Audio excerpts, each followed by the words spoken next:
She's standing in waist-deep water, the wind tearing at her coat like claws, and all she can think is, they should have listened.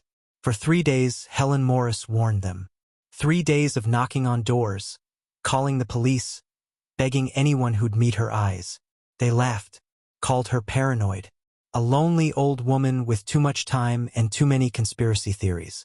But now the sky is black at 2 in the afternoon. The lake has swallowed Main Street, and she's the only one left who knows what to do. Helen is 72 years old, a widow who talks to the wind, and tonight she's going to save the people who refuse to save themselves. This is the story of how she became the voice in the darkness when everything else went silent. The thing about living alone is that people forget you exist. Not in a cruel way necessarily, just in the quiet, gradual way that someone becomes part of the landscape. The old woman by the lake. The one who talks to herself at the grocery store. The one whose husband died before most folks in town were even born. Helen Morris has lived in her house for 43 years. Richard built it himself, every nail and board, perched on a small hill overlooking Lake Miriam. Back then, the shoreline was 100 yards away. Now, after decades of rainfall and erosion, the water licks at her back porch during spring floods. People say she should move, find somewhere safer. But this is where she and Richard watch sunsets. This is where they learned to read the sky together. This is where his workshop still stands, tools hanging exactly where he left them, covered in dust but never disturbed. Richard was a meteorologist before it became a job you did on television with a green screen and a charming smile. He studied weather the old way, with barometers and wind vanes, with patience and instinct honed over decades of careful observation. He taught Helen everything. How to smell rain before it arrives, that peculiar metallic scent that means moisture is gathering. How to feel pressure changes in your joints and jaw, the dull ache that precedes a storm front. How to watch the birds and really know when something terrible is coming. The way they fly low before rain. The way they disappear entirely before something worse. He died in the flood of 1981. Tried to save a family trapped in their car on Riverside Road. The water took him in seconds, a wall of muddy fury that came from nowhere.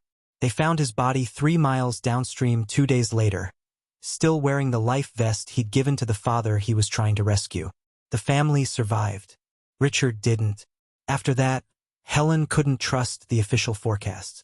The TV stations had said light showers that day. Light showers. A chance of rain, nothing to worry about. Richard knew better, had seen the signs, and it killed him trying to help people who'd been given the wrong information, who'd trusted the cheerful weatherman with the perfect hair instead of the measurements that actually mattered. So Helen kept his instruments. The old mercury barometer in the living room, its brass casing tarnished but the mechanism still precise. The anemometer on the roof, spinning faithfully in every breeze. The rain gauge by the garden, marked with Richard's careful hand. The hygrometer, the thermometer, the wind vane shaped like a rooster that Richard had built himself.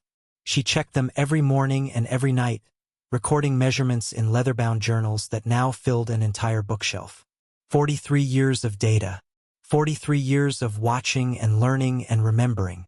For decades, she lived quietly with her observations. She'd mention things sometimes, casual warnings to neighbors. Might want to bring in your patio furniture, Helen would say to Tom Bradshaw at the marina. Storm coming tomorrow. And she was always right. The neighbors learned to listen in their way. Tom would secure his boats. The Hendersons would cover their garden. Old Mr. Chun would move his car out from under the oak tree.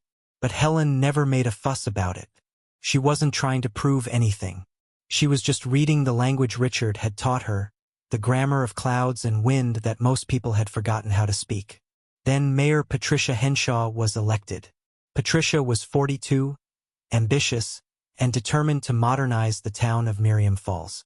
She had a degree from a prestigious university, a wardrobe of crisp blazers, and a smile that looked professionally whitened. Her campaign had promised progress, efficiency, and bringing the town into the future. Within her first month in office, she announced a new partnership with WeatherTech Solutions, a private company that would provide state-of-the-art forecasting for the region. The town's old weather monitoring system, she declared at a council meeting, was outdated and inefficient, a relic of a bygone era. Time to move forward. Time to embrace technology.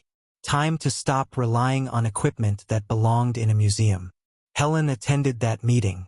She rarely went to town events anymore, but something about the announcement troubled her. She sat in the back row of the council chamber, her hands folded in her lap, and listened as Patricia outlined her vision. Satellite data, computer modeling, artificial intelligence that could predict weather patterns with unprecedented accuracy. It all sounded very impressive. When Patricia opened the floor for public comments, Helen stood up. Her voice was steady but soft, the voice of someone who'd spent years talking mostly to herself and the wind. Mayor Henshaw, she said, those old instruments have saved lives. My husband installed most of them himself. They're more reliable than any algorithm because they measure what's actually happening, not what a computer thinks should be happening. Patricia smiled the way you smile at a child who doesn't understand. The way you smile when you're trying to be patient but you're actually annoyed. Ma'am, she said, her voice dripping with practiced sympathy. We certainly appreciate your husband's service to this community, but we're in the 21st century now. We have satellites that can see entire weather systems from space. We have computers that can process millions of data points per second. We have artificial intelligence that learns and adapts. We can't run a town on nostalgia, no matter how well-intentioned. Several people in the audience chuckled. Helen felt her face burn, that hot flush of embarrassment that made her want to sink into the floor. But she remained standing. Those computers and satellites, she said quietly, can't tell you what the air feels like. Can't tell you what the birds are doing. Can't tell you about the pressure changes that happen too locally for satellites to catch. Patricia's smile tightened. Ma'am, I'm sure you mean well, but we have to trust the experts, the professionals, people with degrees and certifications, not just old equipment and hunches. They're not hunches, Helen said, her voice finally showing some edge. They're observations. 43 years of observations. And WeatherTech has 100 years of combined expertise, Patricia countered. I think we can trust them. The council voted unanimously to accept the proposal. Helen sat down without another word, feeling older and more tired than she had in years. 2 weeks later, the monitoring stations were dismantled. Helen watched from her porch as they took down the weather tower on the hill, the one Richard had helped install in 1976. They came with a crane and workers in hard hats, and they tore it down in an afternoon. 47 years of faithful service, reduced to scrap metal loaded onto a flatbed truck. She felt like she was watching them dismantle Richard's grave. But she still had her own instruments, and she still watched the sky. Spring turned to summer. The town prepared for its annual Summer Jubilee, a 3-day festival that brought tourists and revenue and a sense of pride to Miriam Falls. There would be carnival rides, food vendors, live music, craft booths, and a fireworks show over the lake on Saturday night. Patricia Henshaw appeared on the local news, promising perfect weather and record attendance. The town hasn't seen this kind of growth and enthusiasm in decades, she said, beaming at the camera. This is just the beginning of Miriam Falls' renaissance. Helen watched the interview while eating her dinner alone. She noticed that Patricia never mentioned the weather forecasting system specifically, even though that had been one of her signature initiatives. Perhaps that was smart politics. Don't draw attention to changes that might be controversial.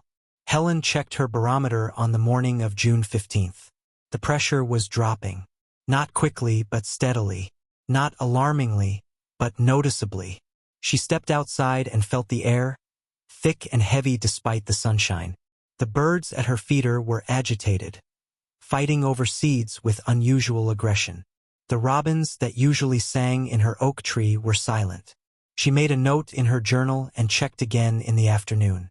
The pressure had dropped further. Not by much, but the trend was clear. By evening, Helen was concerned. She checked the official forecast on her old television. Clear skies through the weekend.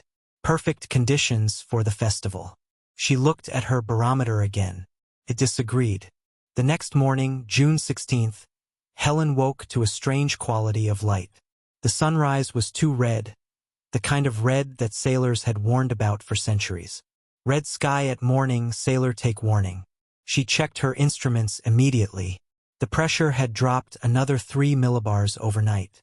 The wind had shifted from southwest to northeast, a pattern she'd seen before. A bad pattern. She spent the morning double-checking everything. Recalibrated the barometer against a newer one she kept in the closet, just to be sure. Checked the thermometer against 3 others. Verified the wind direction with a compass. Everything confirmed what she was seeing. By noon, Helen knew.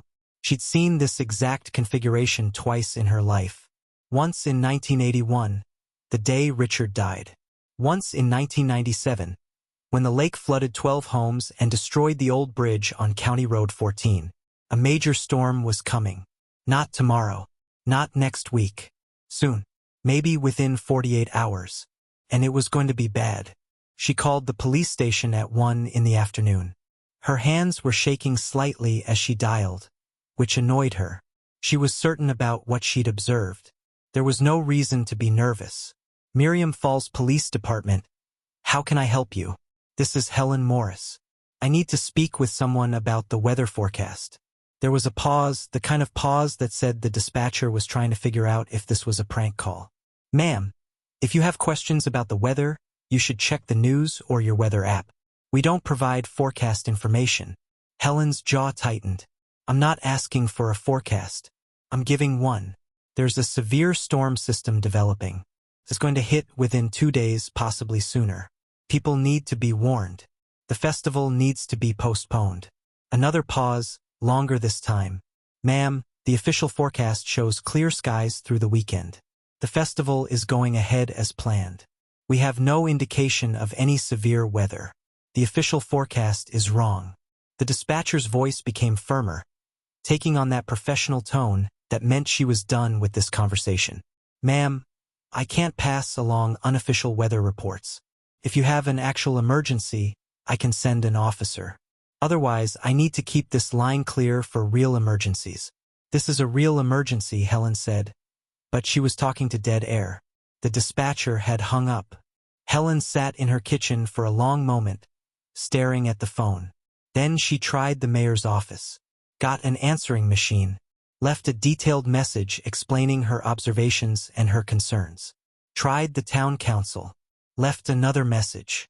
She even called the local news station, but the receptionist told her politely but firmly that they only took weather information from certified meteorologists or official sources. Certified.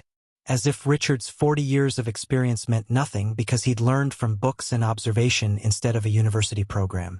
As if her 43 years of continuing his work was worthless because she didn't have letters after her name.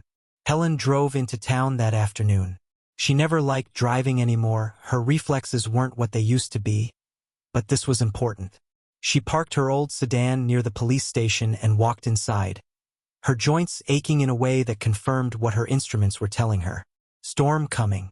Big one. The officer at the desk was a young man named Chris Holloway who'd grown up 3 houses down from hers. She'd babysat him a few times when he was little, back when his mother was going through her divorce. He looked up when she entered, and she saw recognition and resignation cross his face in quick succession. Mrs. Morris, he said before she could speak. We got your calls. Then you know why I'm here. Chris sighed and set down his pen. Mrs. Morris, look. I know you mean well. I know you've lived here forever and you know a lot about weather. But we can't evacuate the town or cancel the festival because of a hunch. There's no official warning. The forecast is clear. The mayor would have my badge if I started a panic over nothing. It's not a hunch, Helen said, stepping closer to the desk. The barometric pressure has dropped 8 millibars in 24 hours. The wind patterns are identical to the 1981 flood. The humidity is climbing despite clear skies, which means moisture is gathering. The birds are behaving strangely. Every indicator I have says this storm is coming, and it's going to be severe. Chris rubbed his face. He looked tired. With respect, Mrs. Morris, those indicators are 50 years old. We have modern equipment now. Doppler radar, satellite imagery, computer models that can predict weather days in advance. and all of it says we're fine. The festival is tomorrow. We're expecting 5,000 people. I can't tell the mayor to cancel based on your barometer. Helen leaned forward, placing both hands on the desk. Chris, I changed your diapers when you were a baby. I've lived here my entire adult life. I have never, not once, been wrong about a storm. Not once. Chris looked uncomfortable. He glanced at his computer screen, then back at her. I believe that you believe this. I do. But I have to follow protocol. And protocol says we trust the official forecasts. I'll pass your concerns along to the chief. That's all I can do. Helen straightened up. When this storm hits, she said quietly, people are going to be hurt, maybe killed, and you'll have to live with the fact that you could have prevented it. She turned and walked out before Chris could respond. Outside, Helen stood on the sidewalk and watched people decorate the town square for the festival. Colorful banners strung between lampposts, booths being assembled, the big carnival rides being set up in the park, the Ferris wheel rising against the clear blue sky, children running and laughing, parents pushing strollers, everyone happy and oblivious. Helen thought about getting in her car and driving away, heading inland where the storm wouldn't reach, leaving them to their festivals and their modern forecasts and their certainty that old women didn't know anything worth knowing. She was 72 years old. She'd warned them. She'd done her duty. No one could say she hadn't tried. But then she thought of Richard, the way he'd run into the rain without hesitation that day in 1981. The way he'd always believed that knowledge was worthless if you didn't use it to help people. The way he'd sacrificed everything because he couldn't stand by and watch people suffer when he could do something about it. So Helen went home and did the only thing she could think of. She made a video. She wasn't good with technology. Her phone could make calls and take pictures, and that was about the extent of her abilities. But her neighbor's teenage daughter, Emma, had helped her set up a tablet a few Christmases ago so she could video chat with her sister in Arizona. Helen had only used it a handful of times, but she remembered the basics.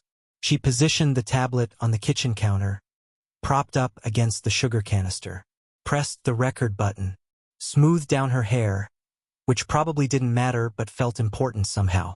And then she spoke directly to the camera, imagining she was talking to the entire town the way Richard used to do in his weather briefings. My name is Helen Morris. I've lived in Miriam Falls for 43 years. My husband, Richard Morris, was a meteorologist, and he taught me to read weather patterns using traditional instruments. Right now, at this moment, every measurement I'm taking indicates that a severe storm system is approaching our area. I'm talking about dangerous winds, possibly exceeding 150 miles per hour. Heavy rainfall, measured in inches per hour, not per day. And possible flooding, particularly in low-lying areas near the lake. This will happen within the next 24 to 48 hours. She paused, gathering her thoughts. On the counter beside her, Richard's old barometer gleamed in the afternoon light. I am begging town officials to take precautions, she continued. Postpone the festival. Warn residents near the lake and in flood-prone areas. Prepare emergency services. Stock shelters. Make sure hospitals are ready. I know I'm just an old woman with old equipment. I know I don't have the credentials that modern society values. But I've been doing this for 4 decades, and I've never been wrong. Not once. Please listen to me this time. Lives depend on it. She stopped the recording and stared at the frozen image of herself on the screen. She looked old, tired, scared, but also certain. That was the thing about truth. Once you knew it, really knew it, you couldn't unknow it no matter how much easier that would be. Helen fumbled with the tablet until she figured out how to post the video to the town's community Facebook page. She rarely used Facebook, had only created an account because Emma insisted it was a good way to stay connected. But the town page was active, hundreds of people checking it daily for news and events.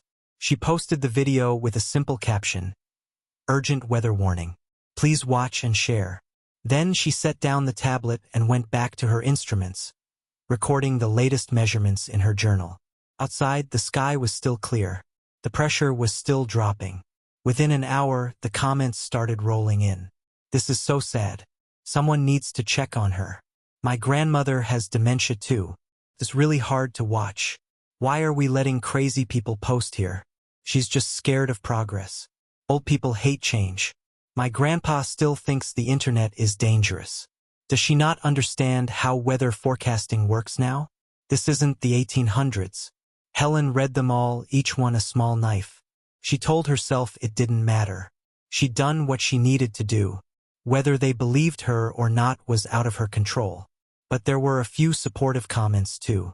Mostly from older residents who remembered Richard, who remembered when Helen's warnings had been respected. Helen Morris saved my family's farm in 1997. She told us to move our livestock to higher ground 2 days before anyone else saw the flood coming. I'm listening to her now. For what it's worth, she's never been wrong in all the years I've known her. Might be worth taking seriously. This woman has more experience than any algorithm. Maybe we should pay attention. But these voices were drowned out by the skeptics and the mockers. Then, at 9:30 that night, someone shared the video with a new caption. Local Karen thinks she knows more than actual scientists. The share went viral, at least by small-town standards. By midnight, it had spread beyond Miriam Falls to regional message boards and Twitter. People who'd never heard of Miriam Falls were watching Helen's video and laughing at the crazy old woman who thought her rusty equipment was better than satellite technology. A local news station picked it up the next morning, June 17th. Not as a serious weather story, but as a human interest piece. A feel-good segment with an edge of condescension. The segment was titled, "Elderly Woman's Storm Warning Goes Viral." They showed clips of Helen's video, then cut to a professional meteorologist in a crisp suit, standing in front of an impressive wall of screens showing satellite imagery. The meteorologist laughed gently, the kind of laugh that said he found this charming but ultimately ridiculous. "Look," he said, "I love that people are passionate about weather. And folk wisdom can sometimes be accurate, at least in a general sense. People who live in one place for a long time develop instincts about local patterns. But here's the thing." He gestured to the screens behind him. "This is the current satellite view. This is the pressure map. This is the precipitation forecast model. There is absolutely no indication of severe weather. None. What Mrs. Morris is describing simply isn't forming." The anchor nodded sympathetically. "So people going to the Jubilee tomorrow can feel confident?" "Absolutely. It's going to be a beautiful weekend. Clear skies, mild temperatures, perfect festival weather." Patricia Henshaw appeared on the same segment. She spoke with practiced sympathy, the voice of a leader who cares about even her most confused citizens. "We certainly appreciate Mrs. Morris's concern for her community. She's lived here a long time, and I'm sure she genuinely believes what she's saying. But we can't make emergency decisions based on outdated methods. The Summer Jubilee will proceed as scheduled, and I'm confident everyone will have a wonderful, safe weekend. We've partnered with WeatherTech Solutions precisely to avoid this kind of unnecessary panic." Helen watched the segment alone in her living room, the sound of her own voice playing back to her through the television. She felt something she hadn't felt in years, shame. Deep, burning shame. Not because she believed she was wrong, but because the entire world seemed united in believing she was foolish.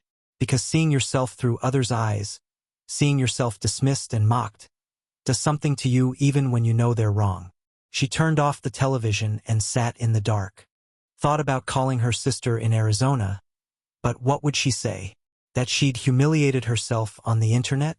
That she'd become a meme, a joke, a cautionary tale about old people who can't accept progress? Instead, Helen went to the bedroom and pulled out the box she kept in the closet.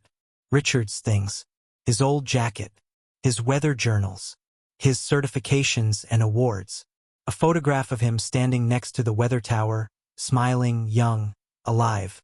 She held the photograph and cried for the first time in years. Cried for Richard. Cried for herself. Cried for a world that had forgotten how to listen. That afternoon, only 16 hours before the storm would hit, Helen checked her instruments one last time. The barometer had plummeted. The pressure was lower than she'd ever seen it, lower than it had been in 1981, lower than 1997. The wind was picking up, no longer a breeze but a steady push that bent the tops of the trees. The sky had a peculiar yellow tint, a sickly color that made her stomach clench with remembered fear. She gathered supplies. Flashlights with fresh batteries. Candles. Matches. Bottled water. Canned food. Her old marine radio from Richard's fishing days, the one that could run on batteries and pick up emergency frequencies. She charged her phone and tablet fully. Then she sat on her porch and waited. The festival opened at noon on Friday, June 18th. Helen could hear the distant music and announcements carrying across the lake. Someone was singing on the main stage. Children were screaming with joy on the rides. The sound of normal life, of people trusting that tomorrow would be like today, that the authorities knew what they were doing, that the old woman by the lake was just confused and sad and wrong. Helen prayed she was wrong. For the first time in her life, she genuinely prayed that her instruments had betrayed her, that the algorithms and satellites were right and she was just a paranoid old woman who'd outlived her usefulness. She prayed that tomorrow she'd wake up to sunshine and birdsong and the knowledge that she'd made a fool of herself for nothing. But at 3:45 in the afternoon, the wind changed. It came from the north, sudden and cold, bending the trees near her house at sharp angles that trees shouldn't bend. Helen stood up from her porch chair and looked at the sky. The clouds were moving fast, too fast, rolling and churning like something alive and angry. The yellow tint had deepened to a bruised greenish color that every instinct screamed meant danger. The temperature dropped 10 degrees in 15 minutes. Helen watched her thermometer fall from 78 to 68, the mercury sliding down as if someone had opened a door to winter. She went inside and turned on her radio. The official forecast still showed clear skies. The festival was in full swing. No warnings. No alerts. Nothing. Helen switched to her marine radio and scanned through emergency frequencies. Static. More static. Nothing. The world was proceeding as if everything was fine. At 4:15, she felt the pressure change in her jaw. That deep ache that meant the barometer was falling fast. Faster than instruments could quite capture. She checked it anyway. 29.1. 29.0. 28.9. Dropping like a stone. At 4:30, the first drops of rain began to fall. Big, heavy drops that hit the roof like thrown pebbles. At 4:45, the sky opened up. Helen had seen heavy rain before. She'd seen storms that lasted days, that turned roads into rivers and yards into lakes. She'd seen the 1981 flood and the 1997 flood and a dozen other smaller floods in between. But this was different. This was violent. The rain didn't fall so much as attack, hammering against her roof like fists, like someone was trying to beat their way inside. The sound was deafening. A constant roar that made thinking difficult. The wind rose from a steady blow to a shrieking force that made her windows rattle in their frames. She heard something crash in her yard, probably the old bird bath. Then another crash. Then the power went out, plunging the house into gray dimness. Helen lit candles with shaking hands and checked the lake. What she saw made her blood run cold. The water level was rising visibly, creeping up her lawn in surges, each wave reaching a little higher than the last. At this rate, her house would be threatened within hours. The town, lower and closer to the lake, would flood much sooner. She grabbed her phone and called 911. Her hands were steady now, the fear transformed into purpose. The line rang 6 times before someone answered, breathless and panicked. "What's your emergency?" "This is Helen Morris on Lakeview Road. The storm is here. People need to evacuate the festival immediately. The lake is going to flood downtown within the hour." "Ma'am, we're getting multiple calls. Officers are responding to accidents and downed power lines. I need you to stay off the line unless you have an immediate emergency." "This is an emergency," Helen shouted, losing her composure. "The lake is rising at a rate of approximately 3 inches every 10 minutes. The downtown area will be underwater within 60 minutes, possibly less. The festival grounds will flood first. You need to evacuate now." The dispatcher's voice was strained, overwhelmed. "Ma'am, please, we're doing everything we can. I have to clear this line." The call ended. Helen tried calling back. No answer. Tried the police station directly. No answer. Tried the mayor's office. Nothing. She tried the news station. Busy signal. The The power went out at 5:15, and with it went the cell towers. Helen's phone showed no service. The modern world, with all its technology and connectivity, had been severed in minutes. Helen stood in her darkened living room, listening to the wind scream and the rain thunder against her house like artillery. She felt utterly helpless. She'd warned them. She'd begged them. She'd humiliated herself trying to make them listen. And now people were going to die because no one had believed the old woman with the old equipment. But then she remembered the marine radio, the emergency channel. Richard had taught her about it years ago.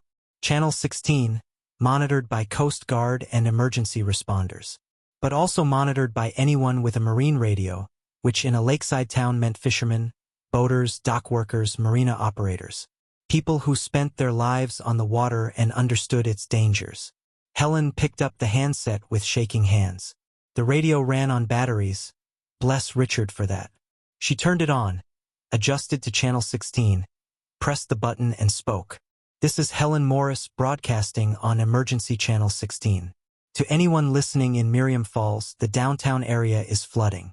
The lake is rising rapidly. If you are near Main Street or the festival grounds, you need to move to higher ground immediately.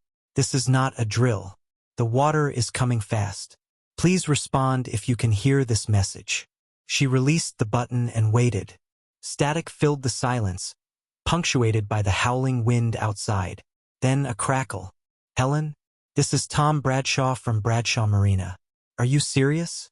Is this really happening?" "Tom, thank God. Yes, I'm serious. I've been watching this storm develop for 3 days. The barometric pressure has dropped more than I've ever seen. The lake is going to overflow its banks. Downtown will flood, probably within the hour. The festival grounds will flood first because they're lowest." Another voice broke in, official and urgent. "This is Fire Station 2. Mrs. Morris, are you certain about this? We haven't received any official warnings." Helen closed her eyes. "As certain as I've ever been about anything in my life." A pause that felt like an eternity. Then, "Fire Station 2 copies. We're moving units to higher ground and attempting to reach the festival area.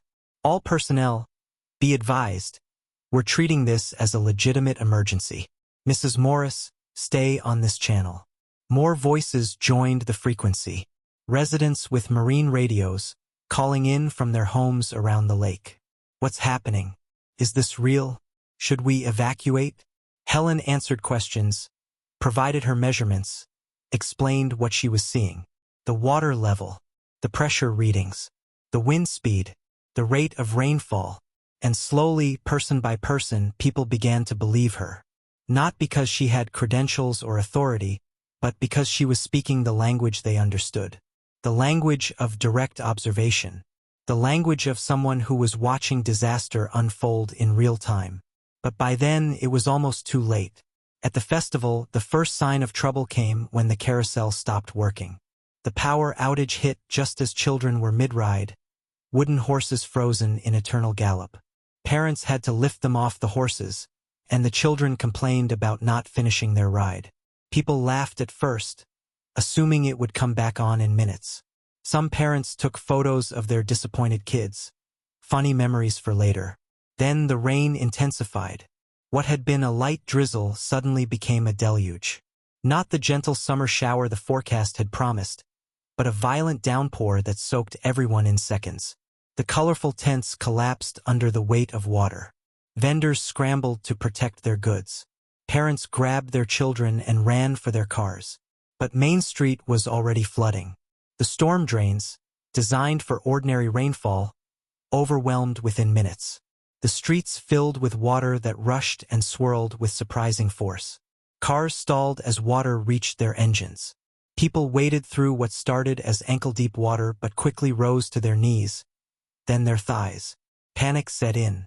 People were screaming, children crying. The happy music of the festival had stopped, replaced by the sound of rain and wind and fear. Patricia Henshaw was in the festival's VIP tent when it happened. She'd been posing for photos with local business owners, champagne glass in hand, confident smile never wavering. The tent was large and sturdy, decorated with fairy lights and comfortable furniture. When the tent began to leak, she'd laughed it off. A little rain never hurt anyone. When the power died, she'd assured everyone it would be fine. Just a temporary outage. But when her assistant burst in, soaking wet and panicking, mascara running down her face, saying that Main Street was flooding and people couldn't reach their cars and someone said a child was missing, Patricia's smile finally cracked. She tried calling the police station. No signal. Tried her emergency contact. Nothing. The storm had taken down cell towers or overwhelmed the networks. She was cut off. The mayor of Miriam Falls, standing in a flooded festival with thousands of her constituents, and she had no way to communicate with anyone. Outside, the festival had descended into chaos. People were slipping in the mud, elderly residents struggling to stay upright. Children were separated from parents.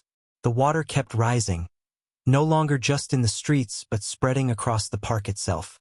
The carnival ride stood silent and ominous, dripping water. Patricia stood at the entrance of the VIP tent, her expensive heels sinking into the wet grass, and realized that she had absolutely no idea what to do. All her education, all her training in crisis management and leadership, and she was frozen, paralyzed by the simple fact that the storm wasn't supposed to be here. Then someone's marine radio crackled to life. A vendor who'd brought his boat radio for some reason, a fisherman who sold smoked trout and kept his radio on his food truck counter out of habit. He'd left it on, tuned to channel 16. Helen Morris's voice cut through the static, calm and clear as a bell.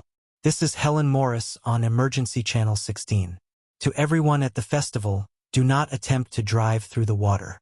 Moving water is stronger than you think. 12 inches can sweep a car away. Do not risk it.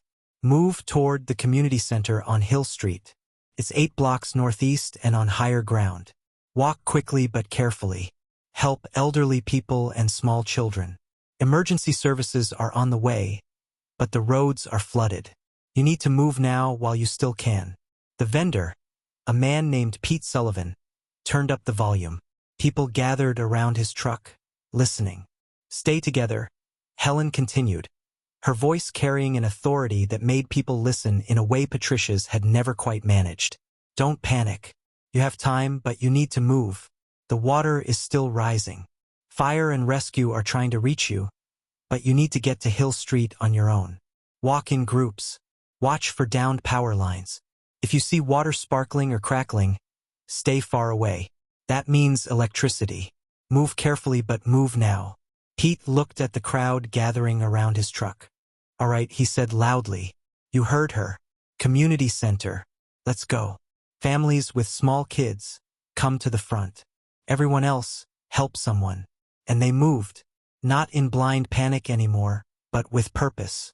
The vendor with the radio led the way, holding it up so people could hear Helen's continued instructions. A group of teenagers helped carry small children.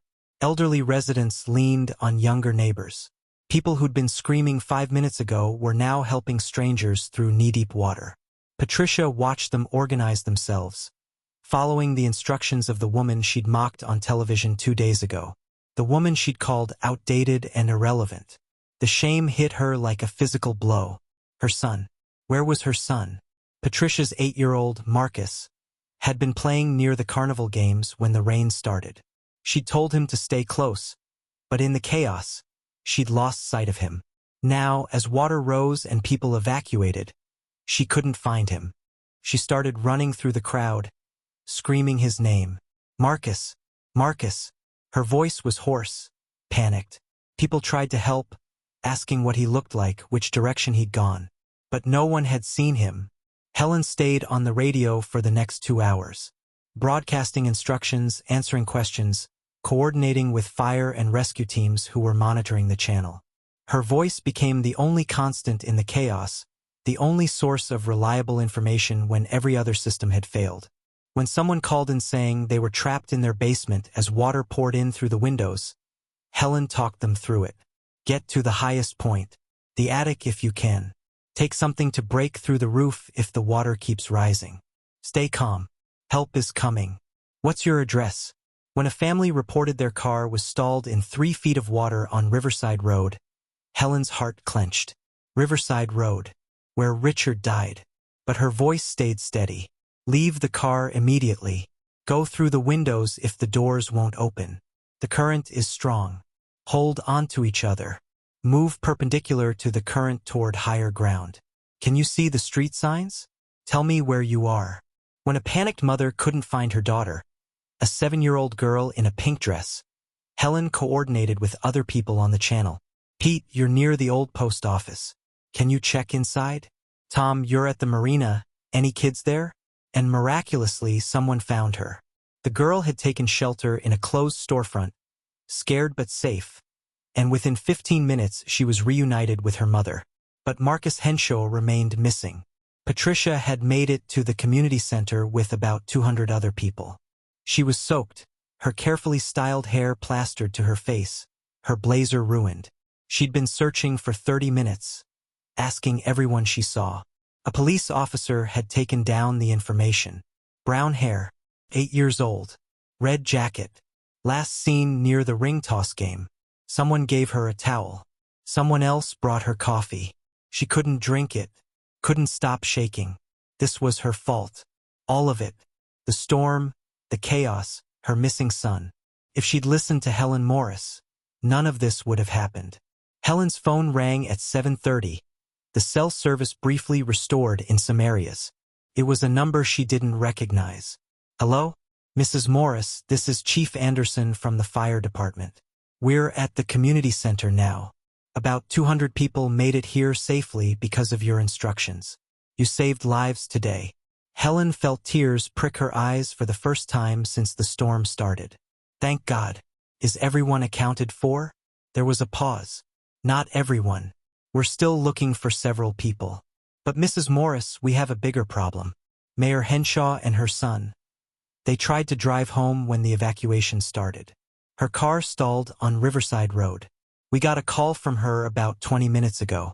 The water's rising fast, and they climbed onto the roof. But the current is getting stronger. The car might not hold. Helen's blood went cold. Riverside Road. Always Riverside Road. That cursed stretch where the geography funneled water into a deadly channel. Where exactly on Riverside? Near the old Clemens farm. You know the spot. She did. A dip in the road where water collected, where the current ran fastest. Richard had died half a mile from there.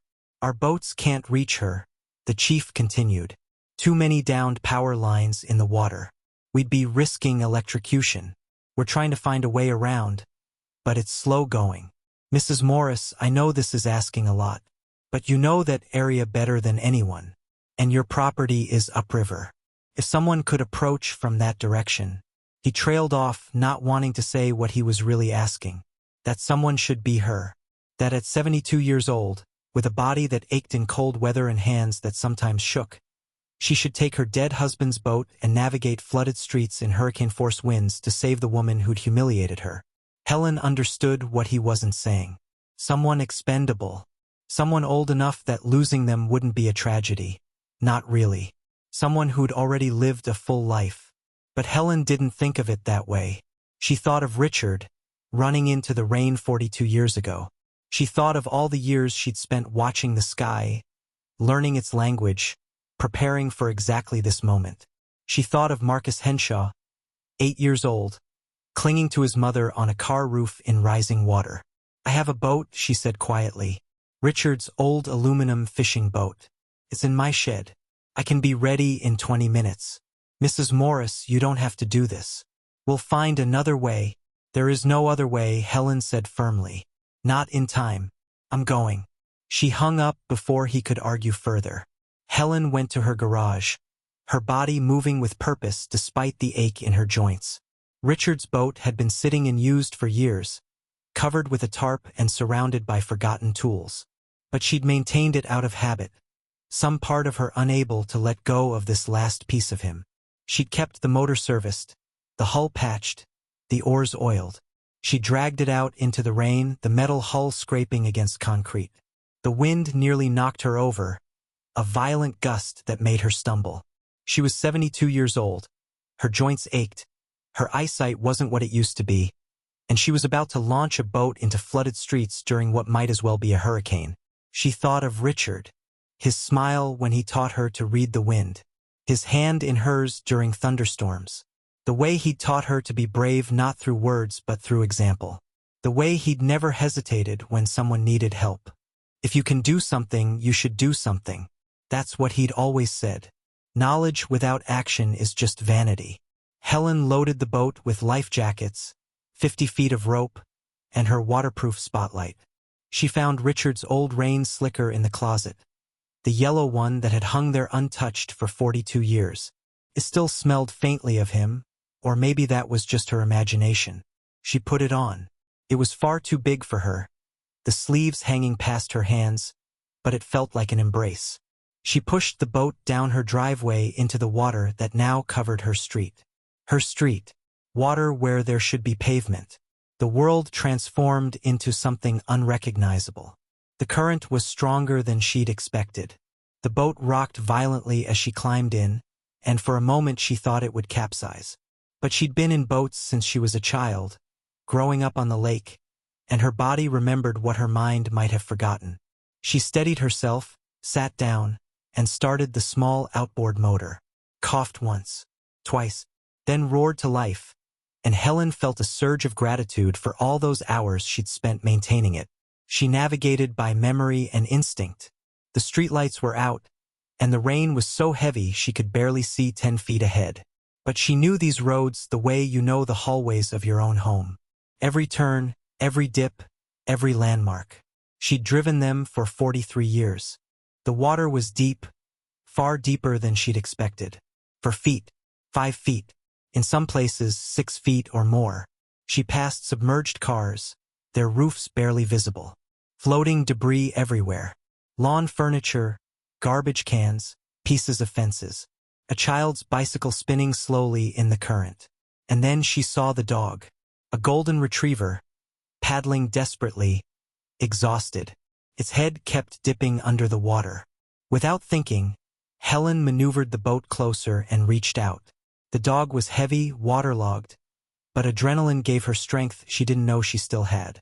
She hauled it into the boat, and it collapsed at her feet, shivering violently. "Good dog," Helen murmured. "Good dog. You're safe now." She continued toward Riverside Road. The wind was relentless, trying to push her off course. The current kept grabbing the boat, trying to spin her around. Her arms burned with effort. Her shoulders screamed. But she thought of Richard and kept going. Riverside Road was worse than she'd imagined. The water was 6 feet deep in places, churning with vicious current. Trees had fallen across it. Power lines hung low and dangerous, some sparking where they touched the water. Helen navigated carefully, giving them a wide berth. And there, barely visible through the rain and darkness, was a silver sedan with 2 figures on the roof. Patricia Henshaw was holding her son, both of them soaked and terrified. The car was rocking in the current, unstable. Helen could see that it wouldn't hold much longer. The water was above the windows now, and every surge pushed against the vehicle with brutal force. When Patricia saw Helen's boat approaching, she started waving frantically, screaming something that was lost in the wind. Helen maneuvered carefully, fighting the current with every ounce of strength she had. The boat bumped against the car's roof, and for a heart-stopping moment, Helen thought she'd hit too hard, that she'd damage the boat or knock Patricia and Marcus into the water. But the boat held. Patricia stared at her, rain streaming down her face, and in that moment, something passed between them. Recognition, shame, gratitude, horror at what her pride had caused. "You came," Patricia said, her voice breaking. "After everything I said, you came." "Of course I came," Helen said simply. "Now get your son into the boat. Carefully. The current is strong." Patricia helped Marcus climb over first. The boy was shaking so hard his teeth chattered, his face pale with fear and cold. Helen wrapped him in a life jacket that was far too big, then pulled Richard's rain slicker off her own back and wrapped it around the child. Marcus buried his face in the yellow fabric. Patricia climbed in next, nearly capsizing them. The boat rocked violently, and the dog yelped. But Helen steadied it with practiced movements, her body remembering decades of navigating choppy water. Hold on to your son, Helen commanded. And sit low. We're not out of this yet. The journey back was harder than the journey there. The current had strengthened, and now Helen was fighting it while also carrying the weight of 3 people and a dog. The motor strained. Her arms shook with exhaustion. But she thought of Richard, thought of all the times he'd pushed through pain and fear to do what needed to be done, and she refused to quit. They passed the old Clemens farm, the Hendersons' house, water up to the 2nd floor, the spot where Richard had died, now just churning brown water with no landmark to mark the place where her husband had taken his last breath. "I'm sorry," Patricia said suddenly, her voice barely audible over the storm. "I'm so sorry. You were right. You tried to warn us and Helen cut her off. "We'll talk later. Right now, hold on to your son and stay low." But Patricia kept talking, the words pouring out of her like she'd been holding them back for too long. "I thought I was so smart, so modern. I thought people like you were just obstacles to progress. You thought old meant useless," Helen said quietly. "I know. Everyone does now. That's not an excuse." "No," Helen agreed. "It's not." They reached the community center at 8:45. Volunteers rushed into the water to help them out of the boat. Someone wrapped Marcus in blankets. Someone else tried to help Helen, but she waved them off. She was fine. Tired, but fine. "There are more people who need help," she told Chief Anderson. "Give me 5 minutes and I'll go back out." "Mrs. Morris, you've done enough." Helen fixed him with a look that Richard used to give people when they questioned his weather predictions. "I said I'll go back out. Where else do you need me?" And she did. 3 more trips that night. She rescued an elderly couple trapped on their 2nd-floor balcony. The wife in a wheelchair that they'd somehow managed to carry upstairs.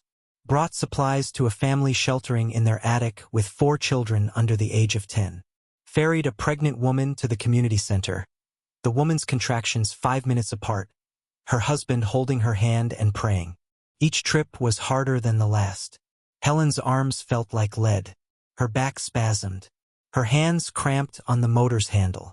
But she kept going because people needed her, and because stopping felt like betraying everything Richard had taught her. By the time the storm finally began to ease around midnight, Helen was exhausted beyond words. The rain had lessened to a steady drizzle. The wind had dropped to merely strong instead of catastrophic. The water level had stopped rising and begun, very slowly, to recede. Helen tied up the boat one final time, walked into the community center on shaking legs, and sat down on the floor against a wall. She couldn't remember the last time she'd been this tired. Her wet clothes clung to her. Her gray hair hung in strings around her face. She probably looked like a drowned rat. Someone brought her hot coffee. Someone else brought a blanket. Someone brought her dry socks, of all things, and helped her change out of her soaked shoes. People kept approaching, thanking her, calling her a hero. She just shook her head and closed her eyes. A hero was someone who did something extraordinary. Helen had just done what needed to be done. What Richard would have done. What anyone should do when they have the knowledge and ability to help. When she opened her eyes again, dawn was breaking. The rain had stopped completely. Through the community center's windows, Helen could see gray light spreading across a transformed world.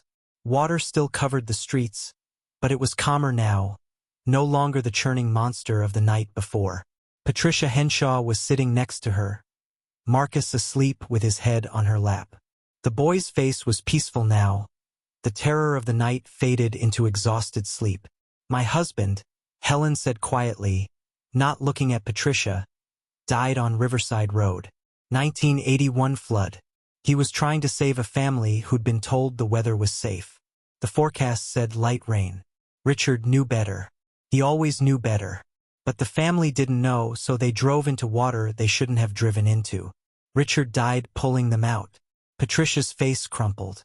"Mrs. Morris, he always said that weather doesn't care about your credentials or your technology or your politics. It just is. You can respect it or ignore it, but it will do what it does regardless. The only question is whether you're prepared." Patricia nodded slowly, tears streaming down her face. "I should have listened to you. I should have trusted you." "Yes," Helen said simply. "You should have." They sat in silence for a long moment, the weight of what had been lost and what had been saved hanging between them. Around them, the community center was full of people wrapped in blankets, drinking coffee, checking on each other. 200 people who might have died if Helen hadn't stayed on that radio, guiding them to safety. "I'll make this right," Patricia finally said. "I don't know how, but I will. Whatever you need. New equipment, official recognition, whatever it takes to make sure this never happens again." Helen finally looked at her. "I don't want recognition. I just want people to be safe. I want the town to understand that new technology is wonderful, but it doesn't replace observation and experience. Complements it. Weather forecasting isn't either or. It's both." And Patricia wiped her eyes. "I understand that now. I promise you we'll do better." The next few days were a blur. The town surveyed the damage. Millions of dollars in property losses. Dozens of homes destroyed or severely damaged. The festival grounds were devastated. The carnival rides mangled by wind and water. Cars totaled. Businesses flooded. The old bridge on County Road 14 had collapsed completely. But miraculously, unbelievably, there were only minor injuries. No deaths. Not a single one. The story spread quickly. Local news picked it up first, then regional, then national. Elderly woman saves town after officials ignore her warning. Helen's face appeared on television, in newspapers, on social media.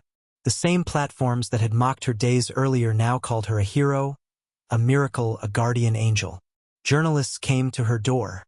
She gave a handful of interviews, always deflecting credit, always mentioning Richard. She showed them his instruments, his journals, his photographs. She explained how weather forecasting worked, the old methods and the new ones, and why both mattered. A documentary crew wanted to film her. She declined. A publisher offered her money for a book deal. She said no. A tech company wanted to hire her as a consultant. She told them she was 72 and retired. "Thank you very much." But she agreed when Patricia Henshaw appeared at her door 1 week after the storm, carrying a folder full of official-looking documents and a proposal that had been unanimously approved by the town council. "Mrs. Morris," Patricia said, standing on Helen's porch where they'd had their first real conversation years ago, "I've spoken with the town council and state emergency management. We'd like to create an official position. Consulting meteorologist. You'd have access to modern equipment to complement your traditional instruments. A budget for maintenance and upgrades. A direct line to emergency services. And most importantly, your observations would be integrated into our emergency planning. When you see something, we listen. No questions asked." Helen considered this carefully. "And if I see something you don't like? Something that's inconvenient or expensive to respond to?" Patricia met her eyes steadily, and Helen saw something she hadn't seen before. Humility. Real, genuine humility born from nearly losing her son. "Then we listen anyway. Mrs. Morris, I almost lost Marcus because I was too proud to admit I was wrong. I won't make that mistake again. None of us will." Helen nodded slowly. "All right then. On one condition. Anything. I want to train others. Young people. People who actually want to learn. This knowledge shouldn't die with me. There should be more people who know how to read the sky the old way, who understand that satellites and algorithms are tools, not replacements for observation." Patricia smiled, a real smile this time, not the practiced political one. "That's already in the proposal.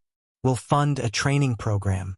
And we'd like to name the rebuilt weather tower after your husband. The Richard Morris Weather Station. If that's acceptable." Helen felt tears prick her eyes. That would be acceptable. Over the following months, Helen became a fixture at town meetings, no longer sitting in the back row but up front where people could hear her. The old weather tower was rebuilt, combining Richard's traditional instruments with modern sensors. A new system that respected both the past and the future, that understood weather as something that required both technology and wisdom. Helen trained 6 people that first year. Emma from next door, now 17 and serious about studying meteorology in college. A young firefighter named David who wanted to understand weather patterns for emergency response. An elderly farmer named Chun who'd been watching the sky for decades himself and wanted to formalize his knowledge. a middle school science teacher who wanted to incorporate real-world observation into her curriculum, a retired engineer who'd moved to town recently and missed having projects, and Marcus Henshaw, Patricia's son, who at 8 years old was too young for formal training, but who showed up every Saturday morning with questions and a notebook.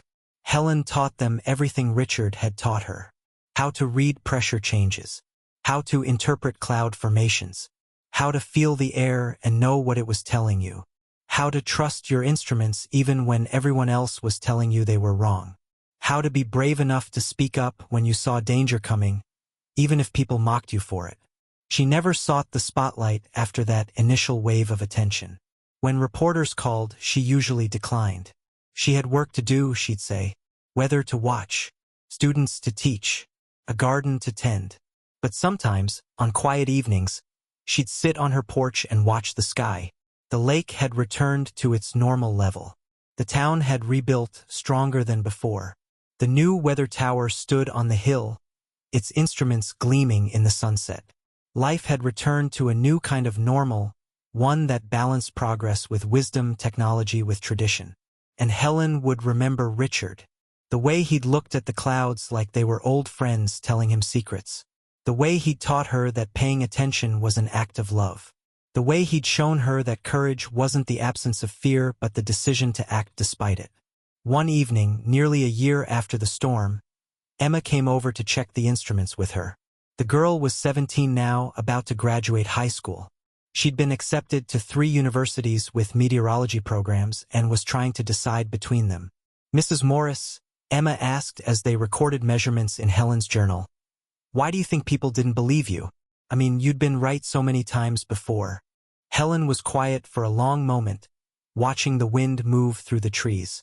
Then she said, "People want to believe that new is better. That progress means leaving old things behind. And sometimes that's true.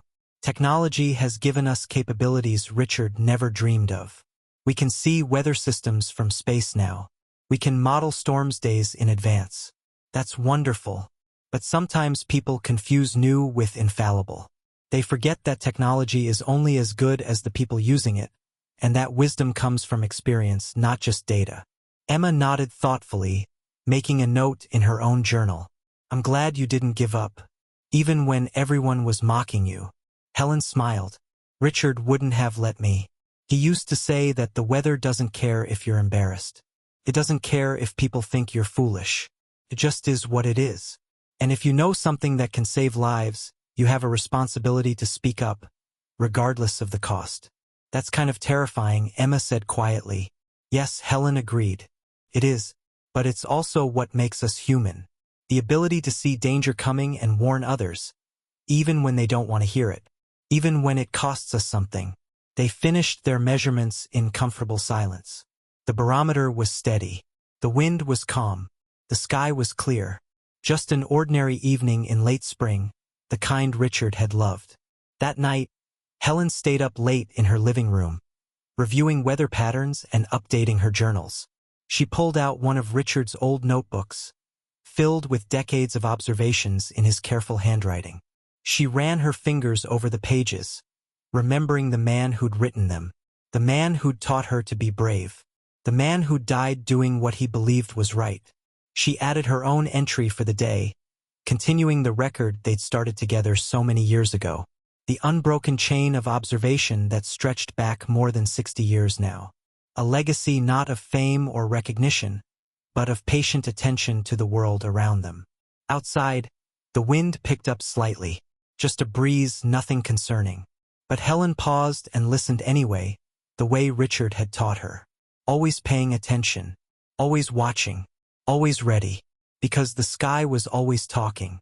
You just had to remember to listen. And in Miriam Falls, finally, people were learning to listen again. Not just to satellites and algorithms and computer models, but to the quieter wisdom of observation, patience, and respect for the forces that shaped their world. They'd learned that progress didn't mean abandoning the past, but building on it, that new technology and old wisdom could work together, each making the other stronger. The town had changed. Helen had changed too, in ways she was still discovering. She was no longer the lonely old woman by the lake that everyone ignored. She was Helen Morris, the woman who'd saved the town. The woman who'd been right when everyone else was wrong. The woman who'd risked everything to save people who'd mocked her. But she didn't think of herself that way. She was just Helen, Richard's wife. A woman who watched the weather and remembered what she'd learned. A woman who'd found purpose in teaching others what her husband had taught her. She closed the journal and placed it back on the shelf. She looked at Richard's photo on the mantel, his kind eyes and gentle smile frozen in time, forever young while she'd grown old without him. He always taught me to listen to the wind, she whispered to the empty room. And somewhere, in the spaces between memory and present, in the rustle of leaves and the distant rumble of thunder that might come tomorrow, she felt him listening too. Felt his presence in the instruments they'd maintained together, in the knowledge they'd accumulated, in the lives they'd saved through patient attention to a world that most people had stopped noticing.